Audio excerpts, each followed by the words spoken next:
I'm Angela McKetty, and I'm a nurse at Abbott Northwestern Hospital, but also part of the M&A negotiating team. We are in day 2 of our historic strike of 15,000 nurses coming out across the whole state to show that we deserve better staffing and nurse retention. Yeah. As you can see behind us, this is not going to settle until they come to an agreement. We are tired of Allina and other hospitals saying they are not interested. You cannot be interested in our patients, but enough is enough. It is time to address it. Woo! We are short nurses, and unsafe staffing is every patient and family's worst nightmare.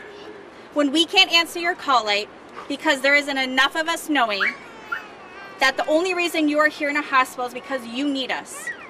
It is time for administration to come to the table to protect you like we are trying to today. Yes. Our hospitals have walked away from the table this past weekend. They have stopped negotiating with us. They have canceled negotiating sessions with us this week. It is time. It's time to care about your patients and your nurses to get us back on the inside, but enough is enough. Nurses here today will be addressing the issues why we are out here. My next nurse is Kelly from Abbott Northwestern.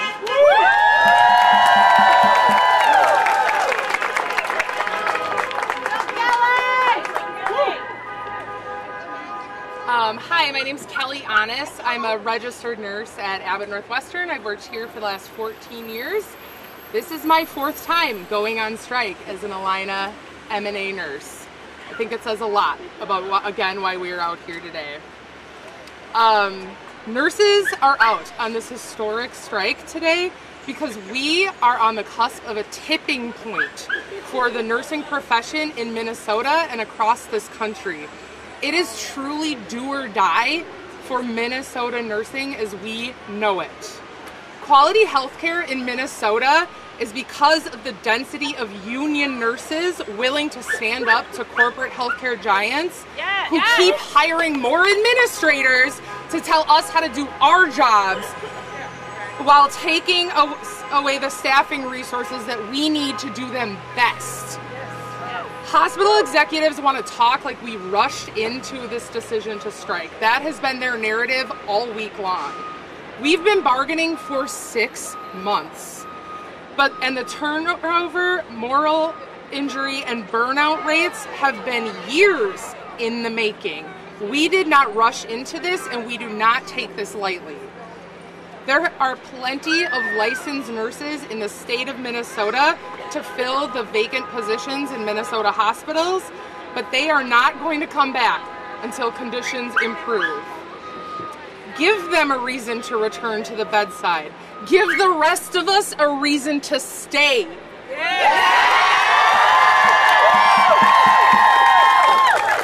My employer has talked about our proposed solutions to the staffing crisis they've created as an attempt to take operational control over their hospitals. Our message to them is clear. We are out here to keep them from taking operational control over our nursing licenses.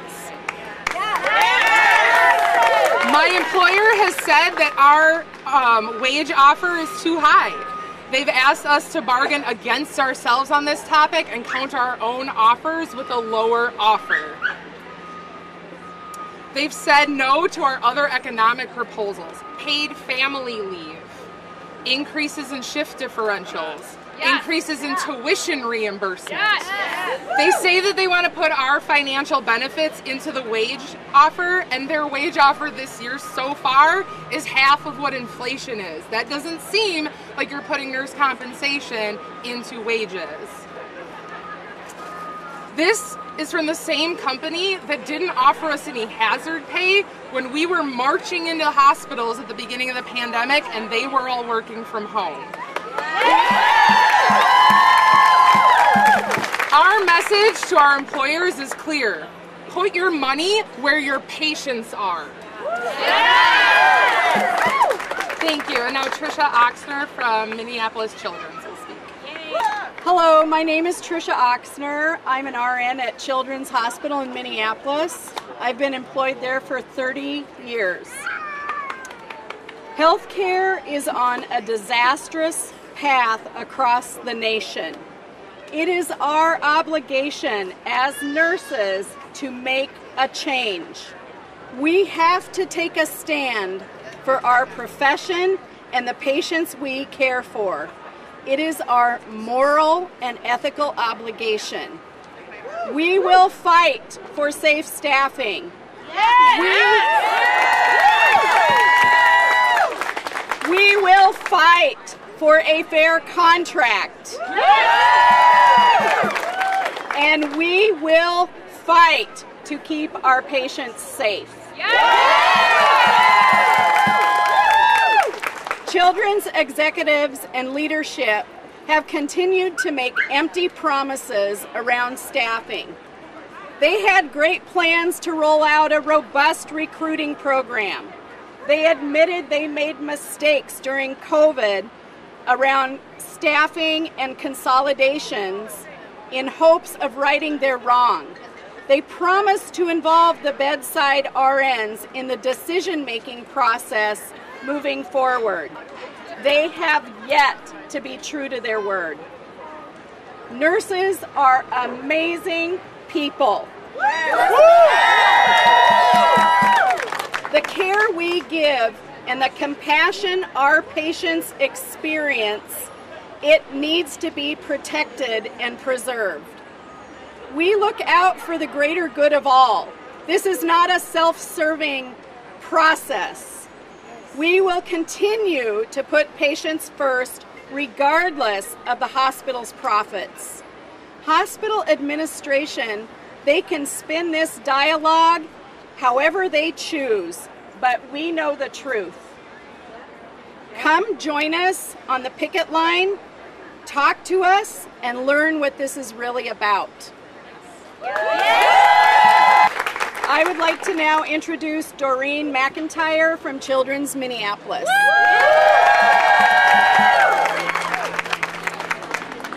My name is Doreen Mcintyre, and I'm a registered nurse at Children's Minneapolis. I've been working there for 32 years. I'll try to talk louder. I'm going to speak from the heart. So when COVID first happened, it was a scary time for the country, a scary time for every healthcare worker out there. Every day we came to work, we didn't know what to expect. We had to wear shields over our faces, we had to wear N95s, we had to wear masks. We didn't have enough of any of it. We had to wear masks for 5 times in a row and keep it in a paper bag with a little hash mark on it saying, we wore it once, now we get to wear it 4 more times before they will open the cupboard door that's locked and take out another N95 for us. That's what we dealt with. We didn't know, this was a new virus. We didn't know if it was going to kill us. We didn't know what was going to happen. What we did know is that our administration wasn't in the hospital. They were at home behind a computer, safe and sound. So I'm on the bargaining team. When we were looking forward to bargaining, I was like, they are not going to be hard on us. It's going to be nice. We're going to sit across them at the table and we're going to talk about issues and we're going to come to some solutions. But obviously I was too, I just didn't know what I was thinking. So they came with concessions, came with a lot of concessions. They came with capping our flex time, making us stay home more without pay. They came with so many concessions that we were just shocked by it. Everything we came with were things that to recruit new nurses into the field and into our hospitals, and also to keep the nurses that are already there in the doors, because we've lost a ton of nurses and we're going to lose more. At Children's alone, over almost 500 nurses have left. And there's a study done where they are predicting 51% of all nurses are going to leave the bedside in the next year if things don't change. So what we're asking for are things that will recruit and retain nurses. And I feel that they can afford it. They're paying hundreds of thousands of dollars on replacement nurses right now. $10,000. I've heard. I mean, I don't know the cost. I've heard $10,000 for 3 days of work. They're busing them. They pay their housing. They're busing them around in fancy coaches, and they're feeding them all kinds of food. You know, bringing in food right in front of us on the picket line just to show us how well they're being treated. So treat us well. Settle our contract. Let's come together and let's meet and get some settlement of our contract. Thank you.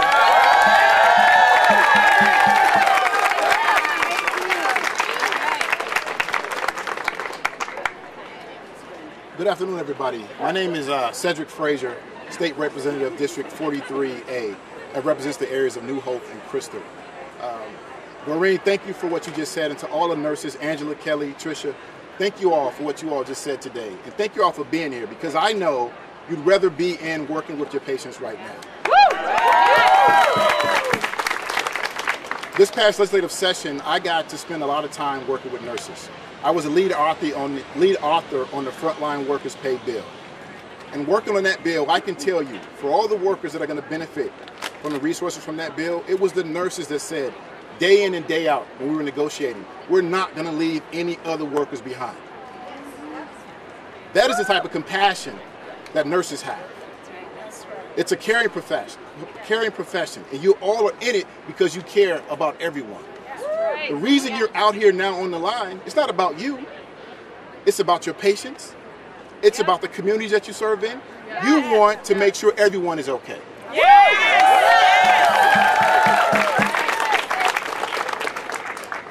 And I got to tell you, we're still in the midst of a pandemic.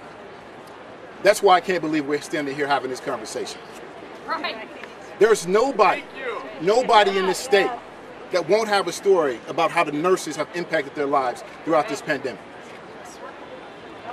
I can tell you a personal story of mine. My youngest daughter was born 2.5 months premature. What I remember most, when she was in the NICU for almost 3 months, the calls I made late, I talked to the nurse. The calls I made early in the morning, I talked to the nurse. What my wife and I did every single day when we were making sure we got our daughter home safe, we listened to the nurses.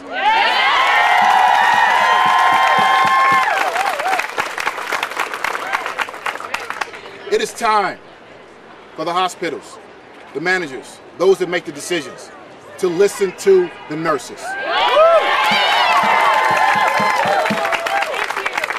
Thank you all, and I'll introduce my good friend and colleague, Representative Holden Hassan. Good afternoon, everyone. My name is Holden Hassan. I represent this district. Both Children's and Abbott are in my district. It's an honor for me to be here with you today. I'll tell you a story. I'm a storyteller, so I'll tell you a story. One of the reasons why, in the last 2 years, we have learned one thing, that we know nothing about the world and what the world can throw at us. But who was sitting at our bedsides when, most of us were sitting at home? Who was sitting at the bedside of patients? It was the nurses. When all of us, were, on lockdown, and we were watching the horrors of this many people are dying, this many people are in the hospitals, hospitals are running out of space. Who was working? It was the nurses. The hospital administration, the hospital managers, the hospital leaders were sitting at home watching this unfold on national TV. But they weren't the ones that had to wear protective gear. They weren't the ones that had to worry about, am I going to die because of this? Am I going to bring this to my family? So it's time. It's time we listen to the nurses, like my good friend and brother said. The nurses know what they're doing. They care about the community. They care about their patients. You'd rather be inside holding the hand of a 2-year-old we don't know whether he's going to make it or not. You'd rather be in there talking to a patient about what are the different diagnoses and what are the treatment options. You don't want to be out here, right? No! So I want to tell the hospitals that asking for a staffing ratio is not outrageous. asking for, paid family leave is not outrageous. Asking for nurses to be safe at their work is not outrageous. So as your elected leader in this state, I demand that the hospital leaders come back to the table and negotiate with the nurses and take your proposal and put you back to your work so you can take care of our patients. Thank you. And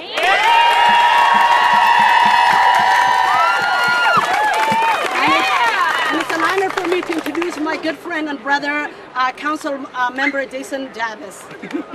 Hi everyone, my name is Jason Chavez. I'm the City Council member of this area. I represent the 9th Ward on the Minneapolis City Council. I also represent this area and these hospitals here, Abbott Northwestern and Children's Minneapolis. And I just want to thank our nurses for being out here. I know you'd rather be inside right now, but you're fighting the good fight.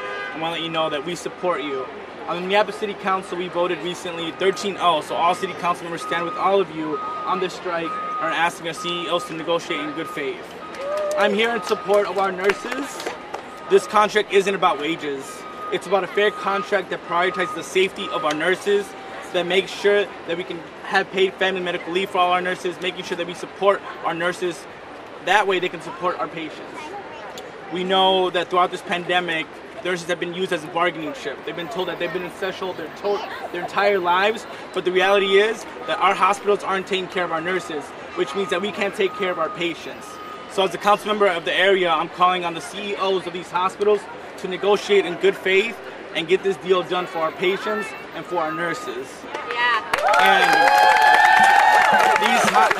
these hospitals have a special place in my heart. I was born and raised in this area right here in the Phillips neighborhood, which all the nurses here help support and care for the patients here. And when I was losing my life as a child, my mom would bring me here to this hospital, and it was the nurses here that took care of me and made sure that I can be here right now fighting for all of you. So I just want to say thank you to our nurses. Thank you for fighting for us. Thank you for taking care of our patients.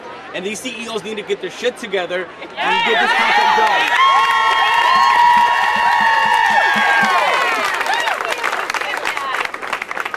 All right, as you can see, nurses touch everybody's lives. But let me be clear, Minnesota hospitals better come back to the table with a staffing proposal and a nurse retention. Otherwise, these nurses are going to continue to advocate for their patients because we are ready to fight to protect our patients since they won't. Come back to the table and we'll have a cocktail. Questions? Yeah, what would that proposal look like? It's a proposal that has a multitude of venues. The biggest thing is we need better say over our grids. We need better say on what our professional judgment and what we need to care for our patients. We do the work. There you go. We do the work. We decide. Yeah. We need to have say. We are tired of our hospitals saying we don't have enough. There's nothing I can do. That costs too much. But in the end, our patients are suffering. Our hospital administrators are making way too much. Come to the table with it. It includes multitude of things. How about not disciplining nurses for advocating for our patients? Abbott Northwestern has disciplined 2 nurses for advocating for their patients. That's not acceptable. More questions?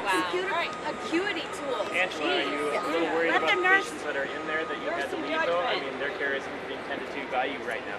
Yeah, we didn't want to come out here. We gave them that 10-day legal notice, but in the end, they could have avoided all of this. They're offering $9,000 to $13,000 for those travel nurses.